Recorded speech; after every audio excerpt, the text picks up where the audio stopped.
Mark, welcome to, well, a new podcast called Verity.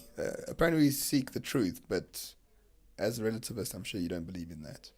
Oh, I'm not that kind of relativist. Oh, no. Like, I do believe that some things can be true. Are you a special, like, snowflake kind of relativist? Well, a specialized relativist, sort of like the relativist. I'm a cultural relativist with respect to ethics. Okay, and in English? So that's sort the of. thing with you philosophers. You're a bit like the left. The left wing, like you have this jargon. Yeah, it's so people don't understand us. Yes. It's because if they understand us, they can accuse us of being wrong. And that's the thing I absolutely want to avoid. I'd rather have them say, he's deep, rather than he's wrong. So much better. So if you had to explain in layman terms, what's a relativist in your sense? So relativism really just means that something's relative to another. So Right. if are you sitting to the left or the right of me? The left. But what if you were standing over there? Then Yeah. I'd be to a viewer over there. I'd be to the right. Sure. Yeah. So whether I'm to the left or the right of you is relative. To where you are. Exactly. Yeah, sure. And so I think that ethics is sort of relative to the culture or the community. And I believe that they're created by the community, that it's like a totally invented social phenomena, like countries and laws Yeah. and whatever. So it's like an evolutionary, phenomena that happens. Not necessarily evolutionary. Not No, it's sort necessarily. of social. Okay. Yeah. So you don't have like strong views. Like, do you have preferences about how people should treat each other? Oh, yeah. Okay. I get cross at people Right. if they treat other people, especially if they treat me in a way that I think is unsuitable. Right. Really, sometimes enraged, and I have fantasies and stuff about like punishing them and all that kind of thing. I'm not the kind of cool relativist who thinks, man, everything is relative and it's equally valid, and so anything goes, and you got to respect the other cultures. No, man, I'm not like that at all. I've got my own little code of morality, and Sure. about what's right and wrong and how people should act and what's a virtue and what's a vice and all that kind of thing. But you And I don't- apply it to other people. Oh, you do apply it to other people. Yeah. Oh, And it's relative to mine. right. To my own views. But you don't have universal codes of conduct, so to speak. Well, there might be some that could be accidentally universal in the sense that all cultures and all people believe it, but I don't think that's what makes it the moral rule that it is. So you might have every culture that says it's wrong to take somebody's stuff, to steal from them without their permission. Sure. But that doesn't mean that it's objective. Accidentally everyone does, but what makes that thing wrong is the fact that people invented it. You get places that have countries that have got laws. There's no country where the law is. Okay, that's a bad example because there are. All right, but let's say there's one where it's oh no, you can't drive your car more than 500 kilometers per hour. Sure. Because that would be dangerous for whatever reason it is. And even though every country says that's illegal, that doesn't mean that there's an objective thing that makes, oh no, that's illegal, around the world. And because they could just change it. They could say, oh no, you could 600 is going to be the limit from now on in some place, and then that's what it would be. And I think ethics is kind of like that. So the prohibition, the moral prohibition, like murder or theft or rape or spitting on the sidewalk or whatever, is just stuff that's created by society. Yeah. And it's a little bit arbitrary, and that's fine. And different societies, different communities, different individuals have got really different views of it. And they're all equally valid. And philosophers hate me for this, and average people hate me for this. And the reason that I believe this is because I used to be an ethical skeptic. So I used to believe oh no, this is all nonsense. Ethics doesn't exist at all. This is just this weird fiction that we're going through. Yeah. And then I realized that this other view, this relativist view, is so much more irritating to people for me to hold. So do you just hold it to piss people off, or because you actually believe it? Well, I do believe it. Are you the David No. Benatar of relativism? Because he holds this view of antinatalism. Oh yeah, that's. But I think he really believes it, David does. Benatar. But it's a very controversial view, and a lot of people hate him for holding such a view. So do you do it to piss off people, or because you actually believe it, or both? No, so I do believe it. Right. And the fact that it annoys people is a benefit because it kind of excites me. Like I get a little annoyed.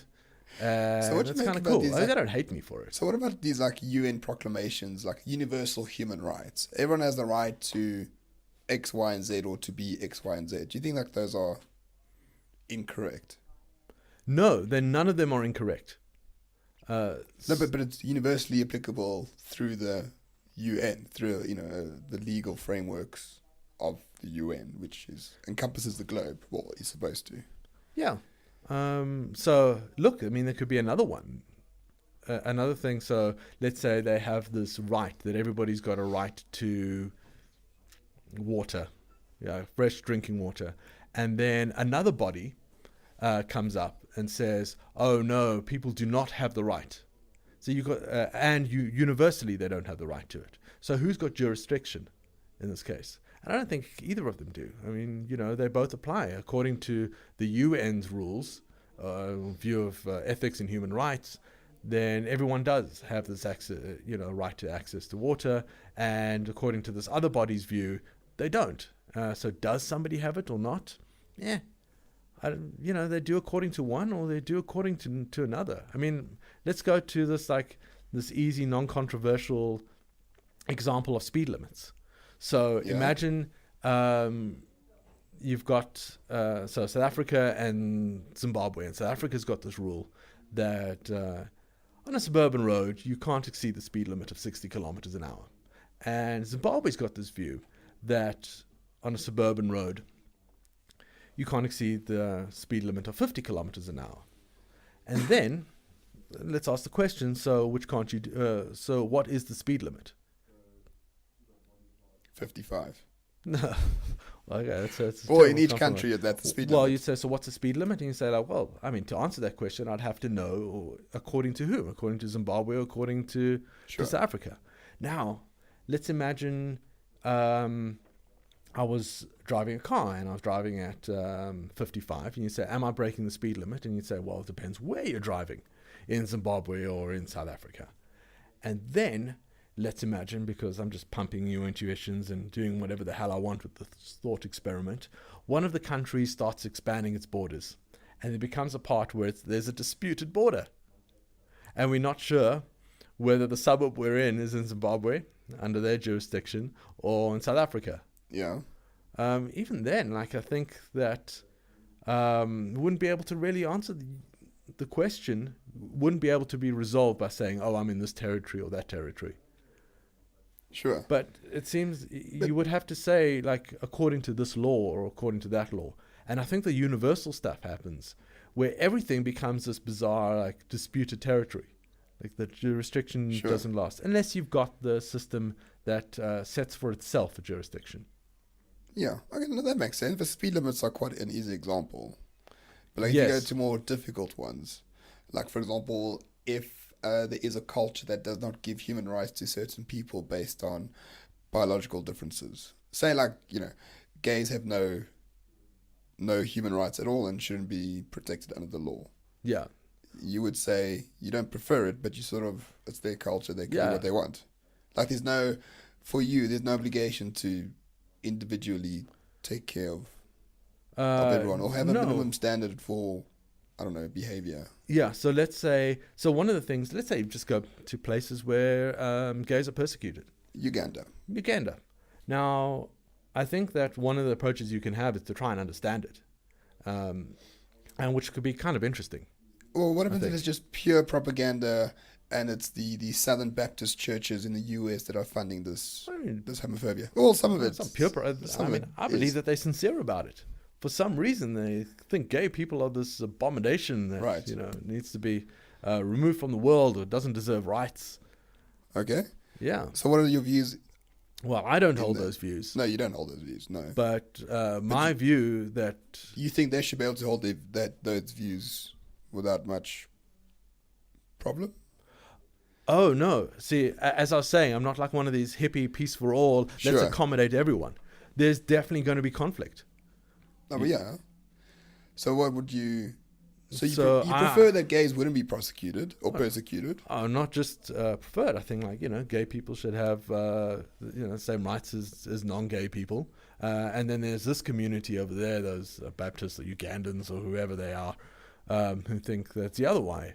And we're going to find the same gay person. And we're going to say that person over there, I'll think, no, they should have rights. They should be able to order wedding cakes or whatever. And they'll say, like, oh, no, they shouldn't. And then we're going to come in conflict. And I actually don't think there's a resolution for it. Like, I don't think we can appeal, because it's relative and there isn't an objective standard. There's nothing you can appeal to say, oh, no, my view should win out over that guy's view, and then this gay person here absolutely does have the right to buy a wedding cake. Yeah, that's interesting. I think a lot of people might find that unsatisfactory. It's like, because for some reason there's always like something to solve, and the argument goes that if there's more free speech in the world, we can have these battle of ideas and the best idea will win. I don't know if that's necessarily the case. I don't think there is a best idea in these cases. I think one can win from free speech, and you can come to like a resolution between the two parties, but not necessarily between the two ethical systems. So we can find, oh, okay, I thought about this, and there's another value that I hold more important than whether someone's gay or not, or respect to rights, or whatever the dispute is about that we both agree on. Yeah. And on, thinking about it, I can make a concession, or we can resolve things in some way. So it doesn't mean like, conflicts can't be resolved. But, there's going to be conflicts. But I don't think those conflicts can come about through an appeal to either reason or some other higher objective morality. I think they can come about through negotiation and people understanding each other and making concessions. So you're not a fan of Sam Harris's way of thinking? Well, I don't know if you follow Sam Harris in any meaningful way. His rationalism? Yeah. Extremely rational. Absolutely. Yeah. When it comes to ethics, absolutely not. No. I think it's explain. a terrible thing. So you will get some ethical systems that are based on rationality. And these are the ones that we often find in our Western modern intellectual world. Yeah. And it's driven by like lawyers and philosophers, but that's because like the lawyers want everything to be explicitly set out like laws, and they will use reason to compare and decide this law subsumes that law and so on. And philosophers also want everything to be rational, and so they apply that to morality, and they think morality has to be rational. Right. But you can also get moral systems that aren't based on morality like that. You can have one. And most of them aren't based in rationality. Well, I don't think any of them really are. You get ones that could be sort of like, oh no, like you've got this great authoritarian dictator, and he just declares what's right or wrong, and then these aren't just laws, but people respect him, right? They like, this is the God Emperor, right? And what he says is right and wrong. He just commands it, and there we go. And so rationality. And the laws and the rules that he puts forward and his decrees can even like flip and contradict each other. Yeah. And they would still hold. I just don't think that ethics is bound by reason at all, for necessarily. You will get some systems where it is. It's like part of the ethical system is that it has to be logically consistent, and laws can't contradict each other and so on. And if there there's a problem, but I don't see that as necessary. Because I think there's a bit of a cult around reason and rationalism since the Enlightenment. Oh yeah, especially since the French Revolution, when those who overthrew the king had now is the time for reason, and then they just cut each other's heads off. Yeah, they also wanted to have like days of 10 hours long and weeks of they want to have a metric system for time and whatever. It was kind of cool, their commitment to it. But it was like all like super logical and super reasoned, based on rationality and reason. But humans aren't any of those things at all. No, we're shaped by millennia of quirks, ideas, evolutionary accidents. So I don't know why people try to apply this form of rationality on human beings. It's a bit strange. Well, reason is very useful, and it's got its place. Sure. If you're doing, a lot of natural science reason's great. Theoretical sciences such as like computer science and mathematics, I mean, it's really useful. And in our everyday life, it's got its place. And I don't want to knock reason. I just don't think that everything can be approached rationally. It's not going to give you the answers to everything. And So people aren't just stupid for believing in a god. Oh no, I don't think people are stupid for believing in God. Right. I don't think that they are stupid. I don't think that they are mad, and I don't think that they are evil. I mean, I don't believe in a God. Right. I don't believe in a God, and I don't believe that a God exists, which are kind of different things. Yeah, Yeah. I get that. So religious people, for you, they find meaning in it. They should be free to do whatever the rituals and the proclamations and the behaviors of their religion, and as long as they don't harm you in particular. Well, yeah, but that's a personal preference. Look, I mean, some of the things they do believe, I think, are wrong, like just like incorrect, and you have to be an idiot to believe them. Oh yes. Yeah. Like flat Earth. Like theory. Exactly like flat Earth. Right. It's there's so much evidence against it. It doesn't really make sense and so on. Except for the flat earthers, I think, are just trolling us. Like, I think it's a big troll. You decide, this is hilarious. I see these flat earthers on the internet and around, and they're annoying everybody, and they seem to be having a huge amount of fun. I want to become one of them. And then you come out to your family and your friends and announce that you're a flat earther, and you totally commit to it, even though you Just don't really troll. believe it. Yeah, man, it's hilarious. Well, yeah, it's sort of like 4chan. Yeah. I mean, have you seen the amount of hoaxes they've created and that people have taken on as a means of protest? Like they had what was it?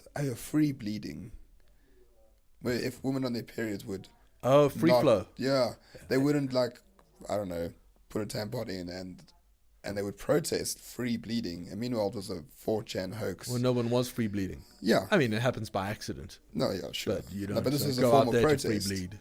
And Yeah. so the enemies of 4chan took it on as a form of protest, unwittingly, I suspect. But 4chan put out the idea just as a form of a... Wait, so they trolling. were free bleeding? They were free bleeders? Yeah.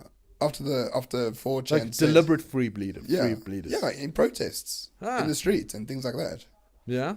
Well, they're like, I am a free bleeder, or I am free bleeding right now. No, you could, like, see it, literally. You mean... Yeah. Oh, no, there's, like, blood and that's stuff. horrible. It is quite horrible. I mean, like, I'd like to say that it's like, oh, it's beautiful and natural. But beautiful and natural applies to, like, I don't know, Cancer. butterflies and sunsets. And cancer. No, cancer's not beautiful not and natural. beautiful. It's just natural. It's natural. Yeah. But naturalistic fallacy is very prevalent. Oh, you mean you're talking about the view that if something is Natural, it's supposedly natural, then it's good. Yeah. Yeah. A lot of people have that view. I think that's nature's really horrible. weird. It hates us. Look, I feel the same. Like, I detest nature. Like, I won't go hiking. I mean, not just like because I get tired and sweaty and whatever, but there's like, I mean, you go out into nature and there's like poop everywhere. Animals have got no respect for hikers. Yeah, it's just horrible, man. And like everything out there is like trying to eat you and whatever. And then there are animals that look cute, right? So they got like these big eyes and these puffy cheeks and they're fluffy and whatever. That's a trick.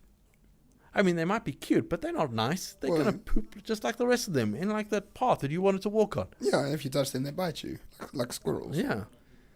I mean, squirrels they're not kissers. They're biters.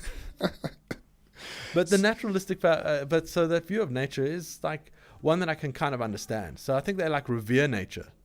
Yeah. On the one hand, which is an okay attitude to have towards it. I don't think it can be justified or condemned. It's just sort of an attitude one has towards it. And then maybe they do go a little too far in saying, like, oh, just because this is natural, it's good.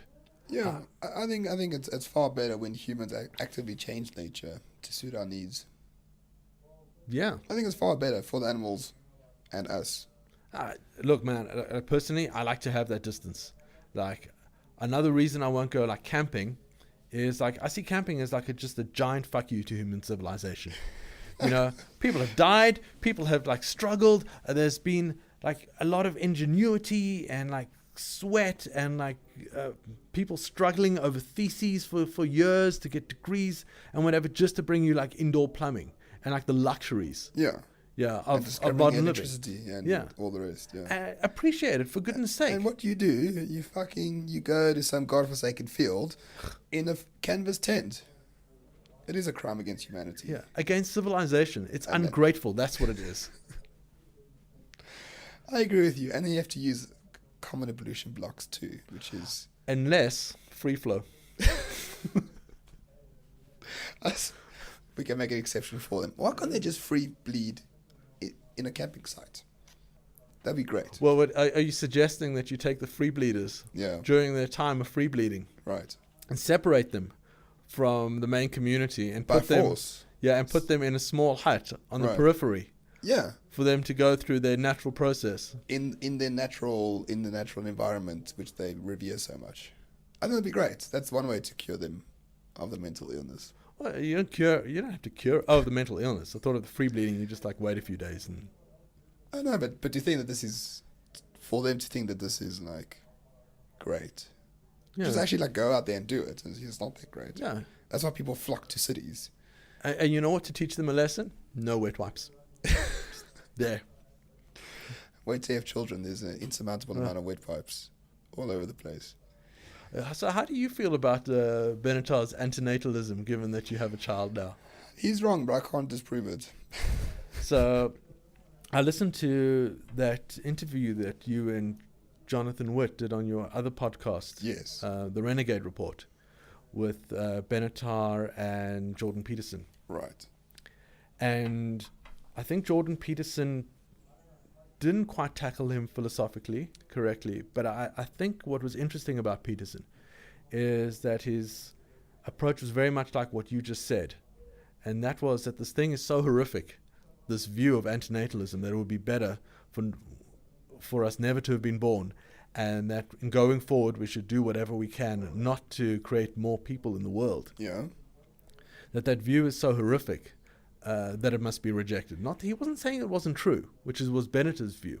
Right. Benatar's view was that, oh no, it's just a true, objective fact that the world is a horrible place for people to come into and to live your existence as a human, and so also a fact you ought to not create more babies. Yeah, I think it's a very coherent view. And it's true. Now, I think Peterson's view was that view, he wasn't too interested in whether it's true or not. His view was that it's so abhorrent. It like undermines the things that we consider important and sacred or whatever, that it should be rejected on those grounds. Yeah, I mean, I don't think we should reject it. I'm just a contingent antinatalist. As long as I decide who comes into this world, I'm happy. I think most people shouldn't have been born anyway. Because many of the people would agree. They're like, I wish I hadn't been born. No, but even... yeah, okay, in the individual people, but also I think a lot of children are born into circumstances that are not, of course, they're not their own doing. That'll adjust. But I think unprocessed childhood trauma is like a massive problem, especially in this country and other countries around the world, that leads to all sorts of ill effects later on. I mean, I think crime is a prime example. So what I often think is that, what if, like, so I agree with Benatar, and that many of us don't have like completely happy lives, and on the balance of it, our lives are kind of like miserable and wretched, unhappy, filled with pain and whatever, and also that we often don't notice how miserable our lives are, and so on. And there's a lot of struggle, and our preferences often aren't satisfied, and so on. But what if that's okay? Well, that's what Peterson said. He says, well, that struggle is what you have to overcome to have a meaningful life. But I mean, that's a totally separate argument to the antinatalist one, don't you think? Because Benatar would agree, once you are born, try to find as much meaning and happiness as you possibly can. But if you are not born, or if you're planning to have children, just think of the suffering that will accrue to the new spawn. So they're two separate arguments. So if you want to have a child, listen to Benatar. If you have one, listen to Peterson. I think that's fair. I think another thing that, and I'm just inferring this, that Peterson has got a view that there's a kind of sacredness to life, as we were talking about revering nature or whatever. Well, he is a Catholic. Yeah. Admittedly so. And so that what you're doing is you're bringing to the world something that like matters and is sacred and worth the reverence. Whether it's a miserable or a happy life is irrelevant. Yeah, it's just sort of like I think that's sort of okay. It's not a new phenomenon, but with the human rights laws over the past 60, 70 years. Before that, people were, unless you were religious, people were quite disposable. I would think, like they were clearly delineated marks of this is the enemy, this isn't. We, the real humans, they're just ways so you can kill them. I don't know. I kind of think that we still think like that. We still think like that. We don't act upon it as much. Yeah. One would think. I mean, I don't see Afrikaners and English people like smack each other over the head to see, because one thinks they're the real humans, the other ones aren't. We still think like that, but we do it online on like 4chan and YouTube comments. Isn't that amazing? Like how we become so different when we enter into these different spaces online. So one of the things that I find very interesting is 4chan, because people on 4chan they seem like these incredibly racist, misogynist, horrible human beings. Yeah, some of them. A lot of them are very funny. Yeah, they are, but like they get on there and like normally when they're in real life, they wouldn't use the kind of words that they use on 4chan. Like on 4chan, they use the N word, and they use the F word, and they use the K word, and they use the G word, and the L word, and the E word, and they use a lot of words on 4chan. Yes. That you wouldn't normally use in everyday life. But what happens is, I think when they're on there, they're in kind of like a very different space to what you're normally doing in your everyday life. When you're with somebody in the office or at school with your family, and just the mode of communicating is different. So, you can be like a little bit rougher and use other words, and you're being ironic a lot of the time, almost all of the time on 4chan. It's kind of a space for irony. Anonymity does that to you. If the repercussions are rare, people will take the chance to be a lot more vulgar. And then those who are a lot more vulgar in public we call, stand-up comedians. There we go.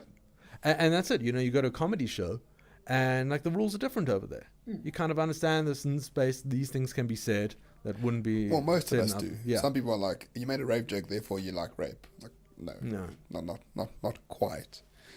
But I mean, even myself, I'm not anonymous on Twitter, but I'm a little bit more forceful than in reality. Yeah, you're wittier and more sarcastic and so on. On Twitter. Yeah. Yeah, I try to be. And believe me, when these microphones are off, you and I are also interacting quite different. Like we are like filthy, like disgusting, mean-spirited. Speak for yourself. Actually, not that bad. No, not really. Speak for yourself. I like to think that. And I mean, are you on? I'm never on 4chan. Are you on 4chan? No, not really. What I do is there's a cool subreddit on Reddit that collects sort of like the funniest stuff on 4chan, and occasionally I check that out. Okay. Yeah. That's what you do till 3 o'clock in the morning. Because I actually want to discuss philosophers and waking up early. Like there's No, we don't do that. You don't at all? No. Like, why is that? Well, it's because you spend all night like wrestling with existential anxiety and problems. No, really, we do. Like everyone does that to some degree. But philosophers are really good at it. We've got all like the intellectual tools to really like go deep and suffer as we're thinking about the horror that is our lives. Aren't you just playing like PlayStation games? Or computer games? Yeah, sometimes as well. Philosophers don't think deeply every single day. No, they don't. Look, I think it's just the philosophers that we tend to be late risers. So I've got this completely unfounded theory that I created to try and like justify my waking and sleeping habits. Yeah. It's one of those cool justifications where you make yourself feel special. So I told myself, and I tell other people too, and I'm starting to believe it because I repeat it over and over again. It's got no basis. Is that you have people who rise early and people who stay up late and rise late, and those are like the night sentinels.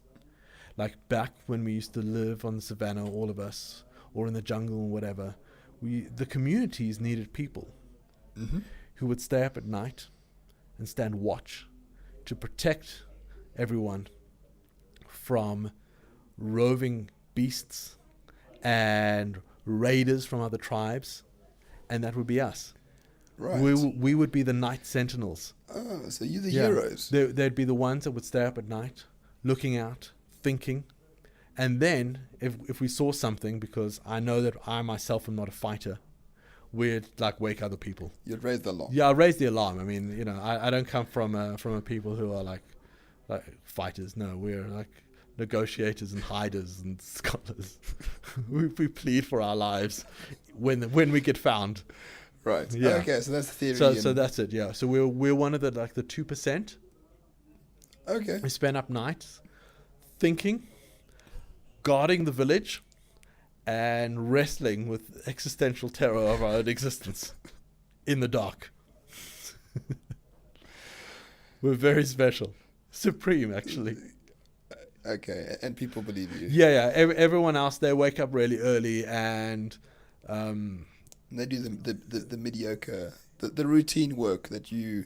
Exactly, they pound the grain and so on. Right. And then we like shout at them and we like, level. guys, please keep it down.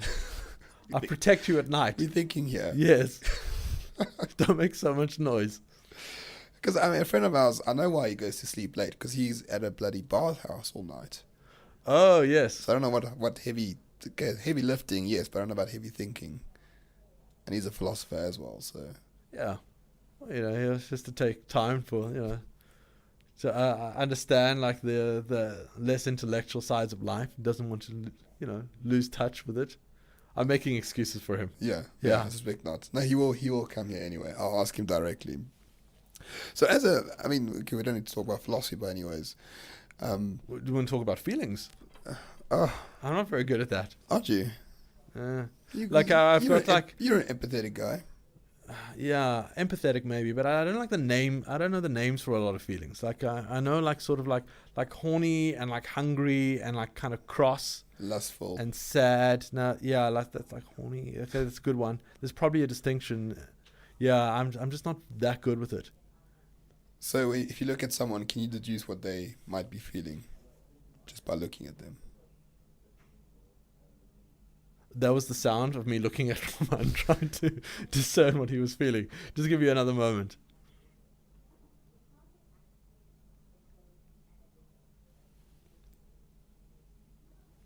No, not a clue, man. No. Well, I mean, I can, obviously. Well, I'm feeling a bit of anxiety because I don't know what to talk about. You know, I invited you here, and we spoke about relativism, which is what I wanted to talk about. Oh, okay. And now I'm a bit lost. So, okay, we can get back to that. So, sure. One of the big reasons I believe in relativism is because I think it's the only way in which we can actually answer the question, what makes things moral? Like, where do ethics come from? What makes this right, or what makes courage a virtue and killing somebody wrong, and all that kind of stuff. Now, the people who are objectivists about morality, they can't really give an answer to it. Right? They like sort of, oh no, if you look at it in itself, it's just sort of like reasonable and rational, or they might go a little step further and say, oh, you know, it's what everyone would agree to, you know, in a so-called hypothetical virtual contract, or it's pleasure or pain. But then it will come to the point where I'd say, okay, well, what makes that pleasure good and pain bad, or what makes what everyone would agree to rationally the standard or the thing that makes something moral, not just how to know what's moral or not, but what makes it moral. And they can't really give an answer to that. But I think that the relativist answer is one that works. And it's not a great answer, but it's a pretty good one. And the answer is that what makes us moral or immoral, whatever it is that it's socially constructed. And we're very familiar with socially constructed things. Sure. I'll give you examples of them. For instance, a marriage. Why is this person a husband or this person a wife? Why are they married? Because everyone believes it. We've created marriage. What makes this a nation state? Or that a border? Or what makes this person a president? Is we have decided that that's what they are. And that person, or some people have decided and we just agree. Yeah. And that is Zuma is the president, and that is Iceland, and you are a husband. Yeah, these things are like kind of real. I mean, real. They're true, and they're socially created. And what makes this a law that you have got 60 days to notify a person about a payment or whatever it is? It's true that you do have 60 days to do it. Otherwise, you've neglected a duty that's been legally there. And we'll agree that these things are true. And why they're true? Because they've been socially created. And these things are relative, as I was talking about with the laws about speed limits. And I think morality is very much the same as that. Where what makes this moral or not is that it's been created. So there's no such thing as like natural law to you, or like natural inalienable human rights. Like the Americans believe that stuff in their constitution, right? Well, inalienable means it doesn't mean objective. It just means that But natural does sort of mean objective. Every person has natural rights accruing to them. Yeah, through, I don't know what. That. Often it's through God, which is a bit strange. Yeah, I think it's socially created. But that's also socially created. I mean, the whole American Constitution is based on the premise of natural laws. And what's in the Constitution is like true. That isn't it. The Constitution grants people the rights. But it's only true. And gives them statuses. But if it changes, then it becomes untrue, or not. Yes, it can change. It can absolutely change. So is truth objective to you? Only in that context? No, the truth is relative in that sense. So there is a fact about it. Remember, the first thing I said to you was about whether you're to the left of me or to the right of me. Yeah. I mean, that's true, right? Depends where you're standing. Sure. Okay. Where the observer's standing. So you have the right to housing. So it's true. And it's true now because the Constitution says so, and we all agree that is what we agree to. Yeah, and what's also kind of cool is that there's a little bit of social force where you can't just have a crazy person who's dissenting. They can't say, this little metal disc doesn't count as money. I don't believe in money. This metal disc isn't 5 rand, right? That person is crazy, I think, and they can't change the fact by just being like the sole dissenter. I can't say that, I don't recognize this person as the president. He's not my president. I'm like, yeah, unfortunately, he is your president. Yeah, that's true. So what about those people that, like the 10% of people that believe that Bitcoin is real money? But like rands aren't. Oh, okay. Sometimes I wonder about Bitcoin. If it is... Yeah, I think it is a real... I mean, the question I'm wondering about whether it's sort of like a thing you invest in, like a commodity. Oh, for the moment. I or think whether it's a currency. It's a bit of both, probably. It can be both. Yeah, if you buy dollars when the rand's tanking, it's a currency and a store of value. Yeah. So Bitcoin is real money to those who believe it's real money. But to the rest of us who don't think it's real money, it doesn't matter. That's a tough one. Because I think that if you think it's not real money, you might be wrong. I think like there's some people who think it's real money, and that's all that it takes. Because do you think there are like rules of what makes money? Like fungibility, divisibility, and value, or something like that. I can't remember. Yeah. And if an object has all those characteristics, it's inherently money. And people believe it's money. Yeah. I mean, no one would consider like an old Roman talent to be money. Yeah. Or a branch. Anymore. I mean, it was at some point, Okay. Yeah. But it can't really function as money now. Sure. But I'd say like it's money. I mean, I can get some kind of like foreign currency that I can't really buy things in the shops with at the moment. Yeah. I'd say this is money. I mean, it's not working as money, where we are now.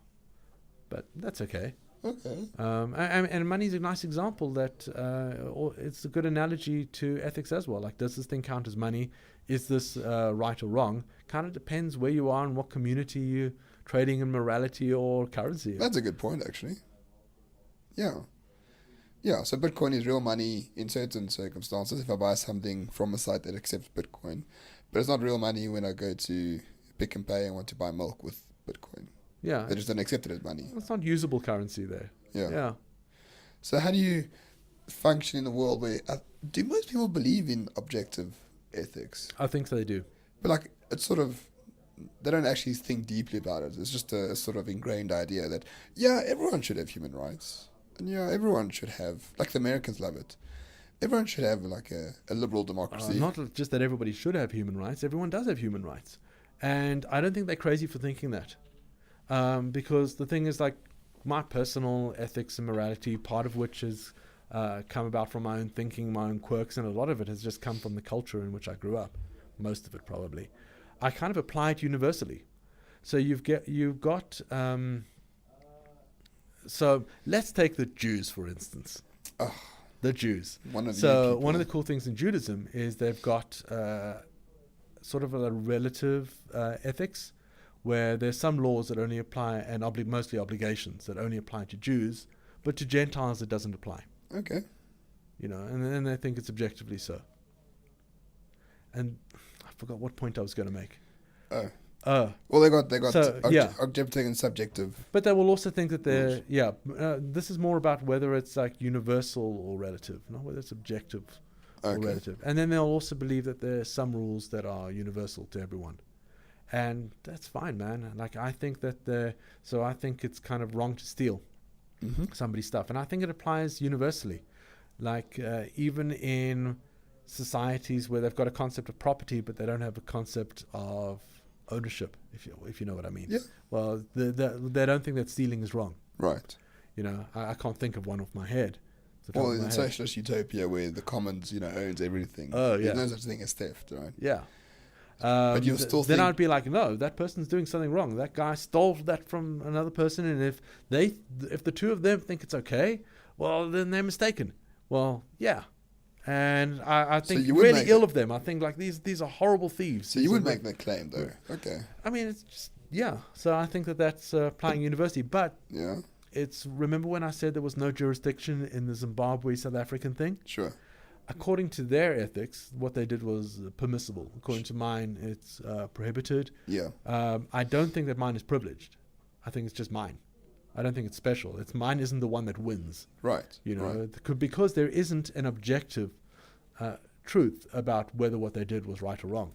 Yeah. It was just about whether you're to the left or the right of me. There are facts about it. There's truth, but it's relative to where you're standing. Relative to my ethical system, now what they did is wrong. Relative to theirs or somebody else's, what they did was permissible. And then conflict ensues, and that's normal. Yeah, there can be conflict. Right. It's like people who moan about women in burqas, in the Middle East at least. Yeah, I don't. So, like I would prefer that they didn't wear that, to be honest. Especially polyester in the middle of the desert. It's not very comfortable by any means. But there's a hell of a lot of women in that area of the world that absolutely not adore it, but who insist on it.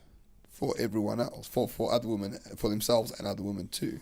So who am I to say, no, you shouldn't actually do that, even though I have no, contextual basis for doing so, only because I believe that women shouldn't be put in polyester bags in the middle of the desert. But they really believe that it's fine. Women, that is. Hey, man, if they're just uncomfortable, then so what? There's things that you trade off for the sake of comfort.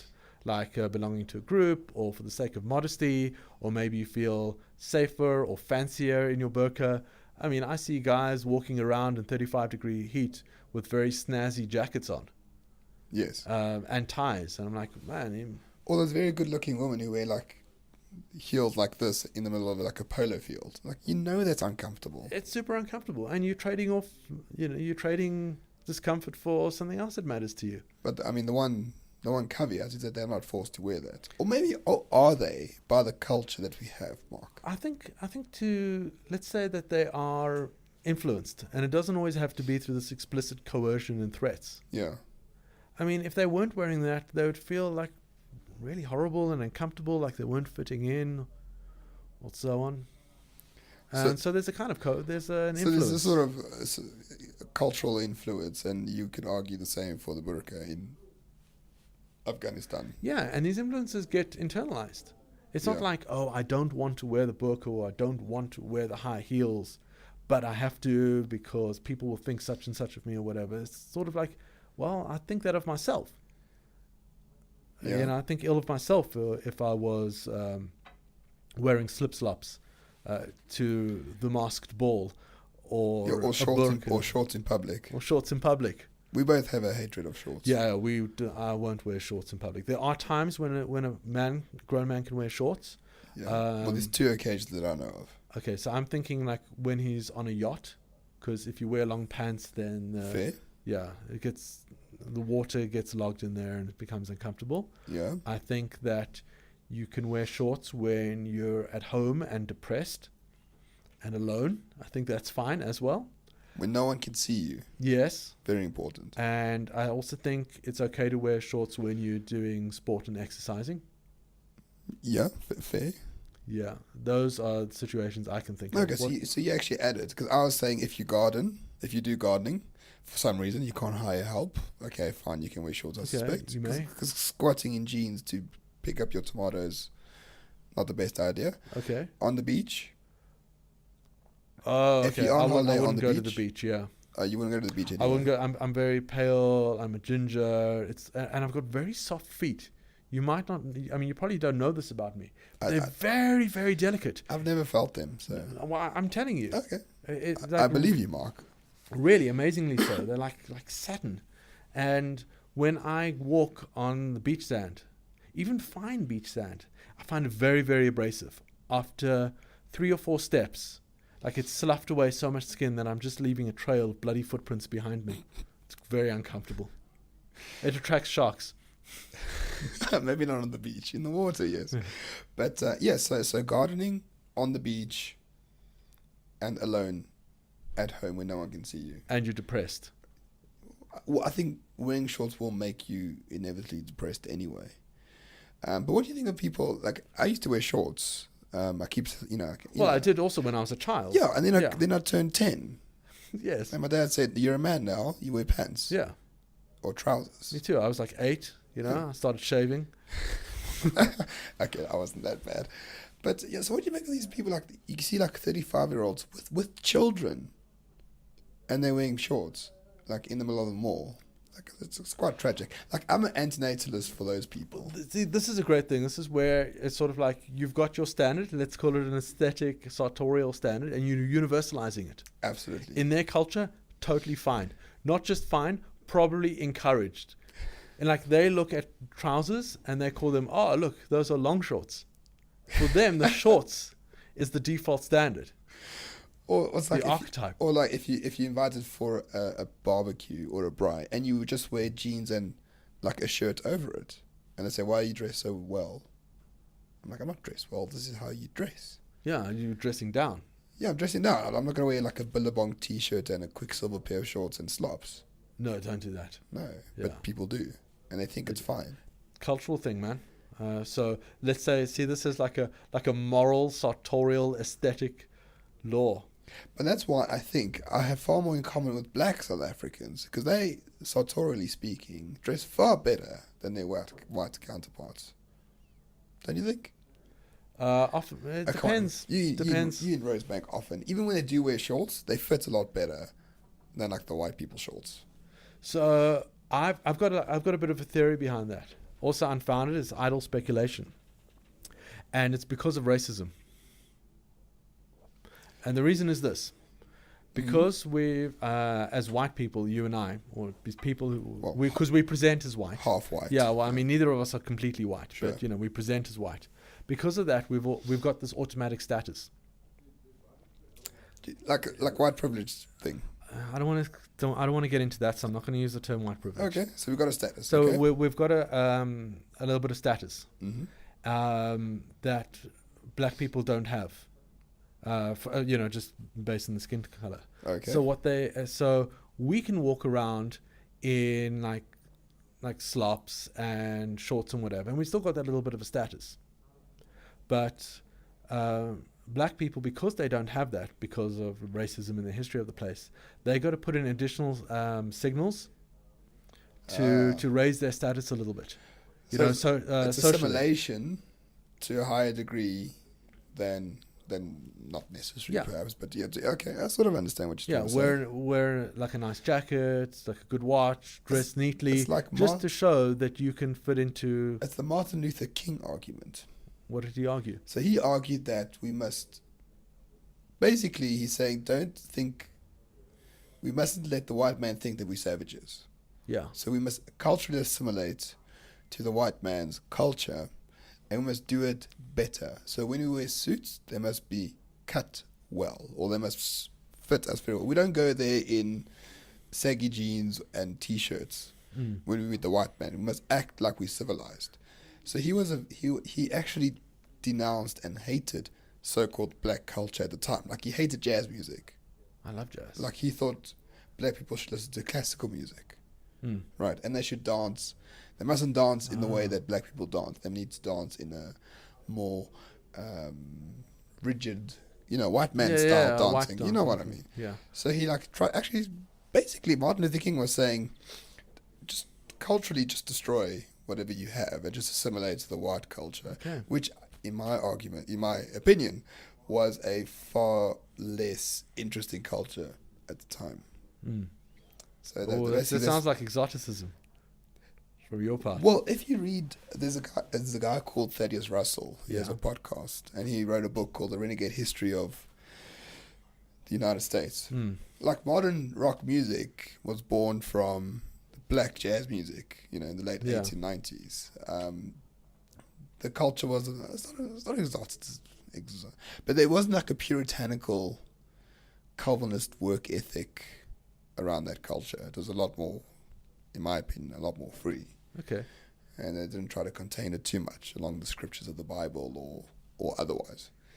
So, and in actual fact, Thomas Sowell wrote a book where he showed that the black culture of America is actually culturally appropriated from white Southern culture. No. Because slaves, when they arrived, their culture was died out. Yeah. The African culture died out completely, so they adopted the culture around them, which was white Southern culture. So that white Southern culture was a lot more free and had a degree of flexibility, far more than the Northern white culture, if that makes sense. It's interesting. It is interesting. Yeah. But basically you're saying black people dress a lot better here because they want to fit in a lot more. Well, they've got to put more work, not fit in. They've got to put a little bit more work in to get social status, because white people have got a little bit of automatic status. Really? I mean, I don't feel it. I don't know. Maybe it shows I'm not like woke. Like, I don't. I mean, I sort of understand what you mean. Yeah. Like, if I walk into a shop, people don't suspect me No, they don't. of being nefarious. So I heard this really cool technique that this shoplifter used, and he was a white shoplifter. What he would do is he'd go into the shops, and the shops would often have those security tags on things that would beep when you left the shop. Right. And he would pick up an item, put it in his pants or his bag or whatever it is, and then he would wait before leaving the shop to make sure that he left at the same time that a black person was leaving the shop. Oh. And then the alarm would go off. And they'd go to the black person. Of course, they would think that he was the shoplifter, the black person. But what is interesting is that the person who suspects the black shopper is like a black security guard. Maybe. Or the black cashier. Yeah. Or something like that. Yeah. Well, so has it like been ingrained that much? No, people share stereotypes, like, even though, I don't think that it's like the dressing thing isn't a case of a black person like, oh, let us adopt the civilized signals of the white man. No, there's a shared culture. There's a shared culture that we have. Sure. And by shared, I don't mean like it's two cultures and they just happen to be like a bit of an overlap. No, it's like we belong in the same culture.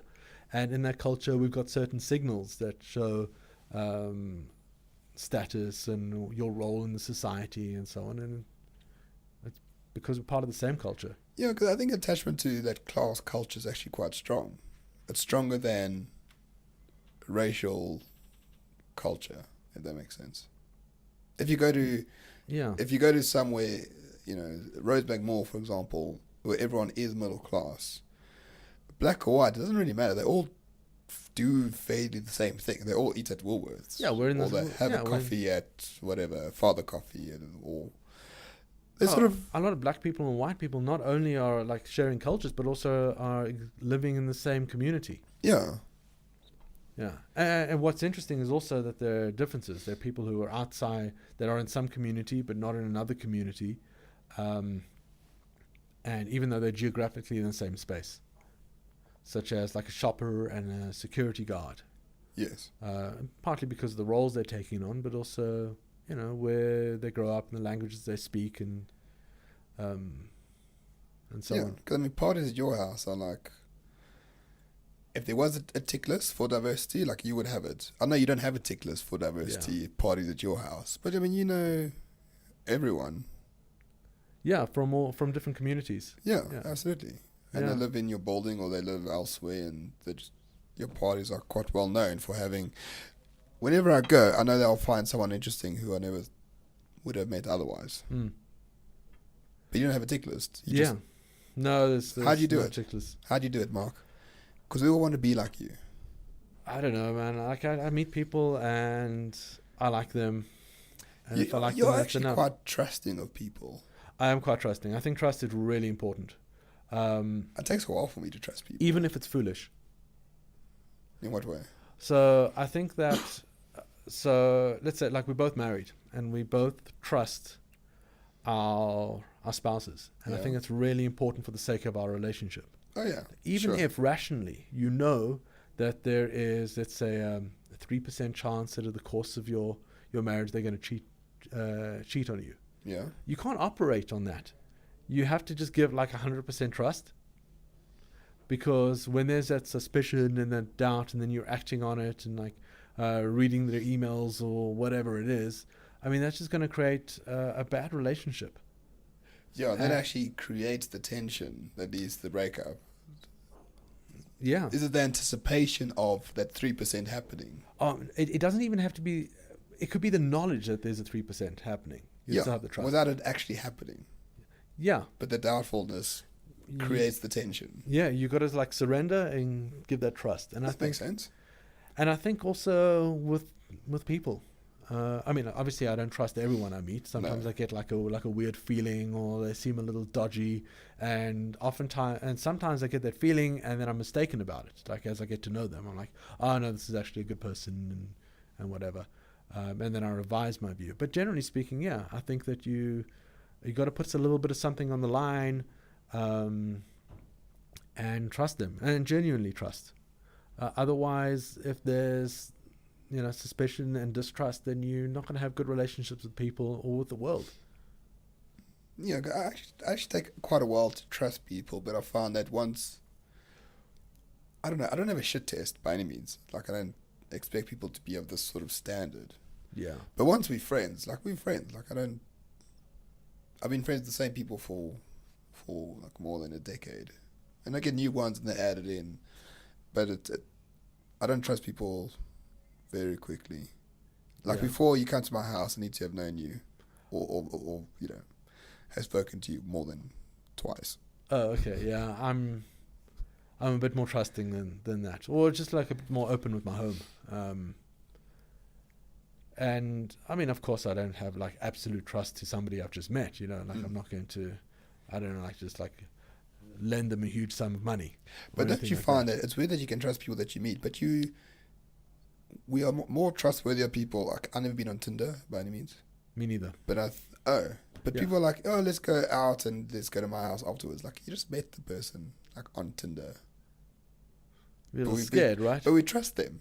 Well, the people on Tinder appear to trust those people on Tinder more than if some random person in the bar said, hey, buy me a drink, then we'll go to your house. That seems more suspicious than going through. Well, I think through the app there probably are little tests. You can see who mutual friends are, and you can check their Facebook profile or whatever. But I like that we live in a kind of trusting society. The fact that I can give you a piece of plastic, and you can swipe that, and then magically, like something happens, and then you have money in your account that was in my account. Like that is a huge. I can't explain. That's a very high trust society. It is. Like before, you'll need to prove that you have X, Y, and Z so that I can buy something. No, you just swipe and then the assumption is just made. The trust is there. Insurances, and it's also something we're really used to. So it's also like the introduction of new technology, something people are very untrustworthy about. They're like, oh no, I don't know exactly what this is. It's dangerous. Let's try and regulate it. And I think that's a big problem, like with drones. Yeah. Like I think, 25 years from now, you're going to look in the sky and you're going to see drones flying everywhere. And I think the country that doesn't like regulate them heavily in the beginning is going to be on the forefront.